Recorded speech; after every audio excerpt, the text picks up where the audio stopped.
Now, in the Strip District, not far from the 31st Street Bridge, there's an unassuming little gray building. One day there, we met Denise O'Connor. She's the executive director here and one of the co-founders of this place, now officially called the Mid-Atlantic Mother's Milk Bank.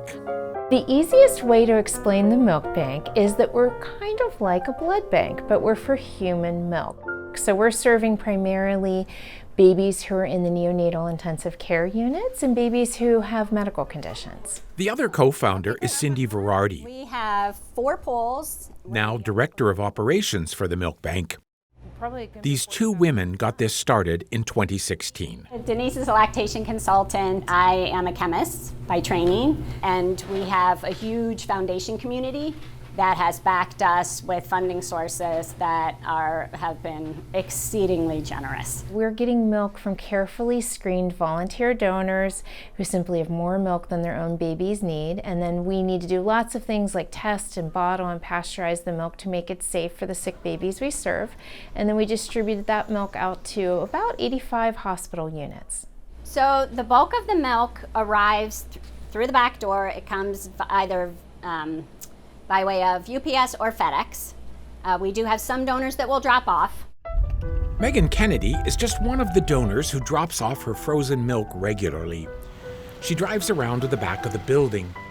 I just drop it off in person.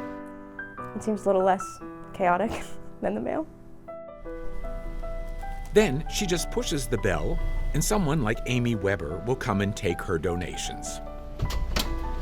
Megan? Yeah, hey, hi. How are you? Good, how are you? Oh, thank you so much. Yeah, of course. But when the milk comes in, it looks very much like this. This would be a raw, what we would call a raw deposit of milk. All the immunological properties of human milk protects those little fragile babies that are immature. Over the past few decades, there's been an abundance of medical evidence showing that for babies who are sick, babies who are premature, babies who are medically fragile in our neonatal intensive care units, that milk isn't just about nutrition. It's not just food, it's not just calories, it's actually medicine. After it gets logged in, we bring it into the lab. We usually pool together 5 donors in a pool. So we will lay that milk out, which you can see right now. It's what they're doing. They're laying the milk out on trays. Those trays will go into the refrigerator and they'll defrost overnight. Our milk is coming from very generous volunteer donors. As a matter of fact, we call them our heroes. They truly are our heroes, and without them, the milk bank would not be possible. Oh, give her a little hug from us. I am an overproducer of breast milk, so it seems, and so when I was pumping for my baby in the NICU, the lactation consultants were like, "You have so much extra milk, would you like to, donate to others?" And because I needed somewhere to put it, I was locking up their freezer space. So I was, directed here by the lactation consultants of the NICU, and it's been dropping off milk ever since. It then will go to a big bucket where we'll pool it together. We get it dispensed into bottles, and then it's pasteurized. Back in 2014, when this was just an idea, there was not a single hospital in Western Pennsylvania using donor milk. So after the milk is pasteurized and cooled down, we label them, and all of those bottles will go into trays, and those trays will go into the quarantine freezer. That's what this is.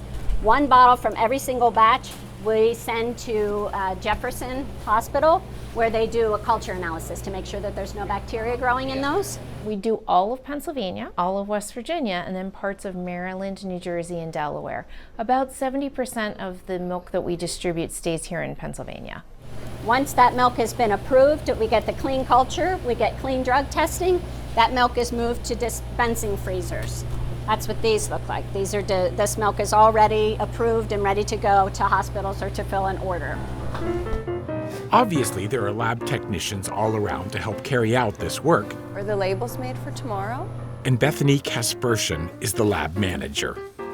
Every day we do get shipments of raw, frozen milk, and every day we have shipments of pasteurized bottles going out.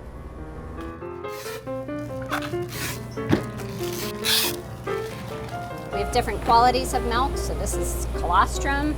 Colostrum is the milk that a mom makes in the first 4 days after her baby's birth. Preterm milk would be milk from a mom whose baby was born 36 weeks gestation or earlier. It sounds simple, it's not. It's a very lengthy process. We do a great job, and everyone on the lab staff does a great job. You smoke or vape, or anyone in your home smoke? We or vape? have to screen our donors, and so we have an entire screening department of folks who are either nurses, lactation consultants, or have some type of education and training in breastfeeding. Yes, I do a single session. And Melissa Watson was convinced by a visit to a NICU, or neonatal intensive care unit. I knew that if I had the opportunity to be a breastfeeding parent, that I definitely wanted to provide some comfort to the children, some milk if I had a supply, and I did. And so I got on Google and I learned about where the nearest milk bank was, and it was right here in my backyard in Pittsburgh, and so that's how I ended up here.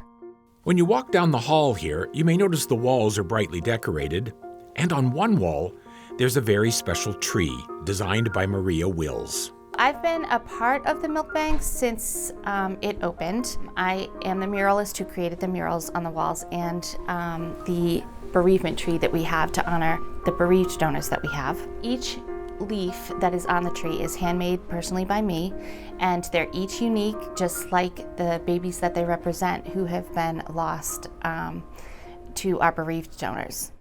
So tell me a little bit about your pumping practices. Last January, I came on board as a full-time donor screener. I'm the first point of contact, and then I take them through the process from basically soup to nuts, from first contact through their first donation. You know, breast milk has so much benefits, especially for a NICU baby. I guess you never come into it, especially as a first-time parent, knowing that you'd be able to produce the amounts of milks that you can. Right now, I think we have over 500 active donors. So yes, we have quite a few, and many retired donors, thousands. There are also folks like Tanasia Cleveland, who got a prescription and comes here to get donor milk when needed. For at least 3 months, I produced by myself. And then I think I've been coming here for about a month now. I'm thankful for it because my supply decreased, and knowing that she got donor milk in the NICU, so once we came home and I actually needed it, I'm thinking like, you know, we tried formula with her and her digestive system didn't seem like it was taking it too well, so I'm like, you know, we need more breast milk. And then once again, that's how I came here. The wonderful success of this milk bank has allowed them to expand and include a biobank that keeps samples for breast milk research purposes. We're calling it the Human Milk Science Institute and Biobank. It's a very long name for just a small room right now. And troubles with outdated imported machines led them to work with a local company to develop new and better pasteurizers for human milk. This is an innovation from here in Pittsburgh. This was made by a company called Data Science Automation. Once it's prepared and ready to go, we plan to order some more units, and then we expect that other milk banks will also be interested. And it's a Pittsburgh thing. Yeah, it's a Pittsburgh thing. Yeah, it's very cool. Do you have anything else? Even though we're not all Pittsburgh natives, we have all adopted what I would say is the Pittsburgh neighborhood attitude. To be mission driven and to help your neighbor, right? Yeah.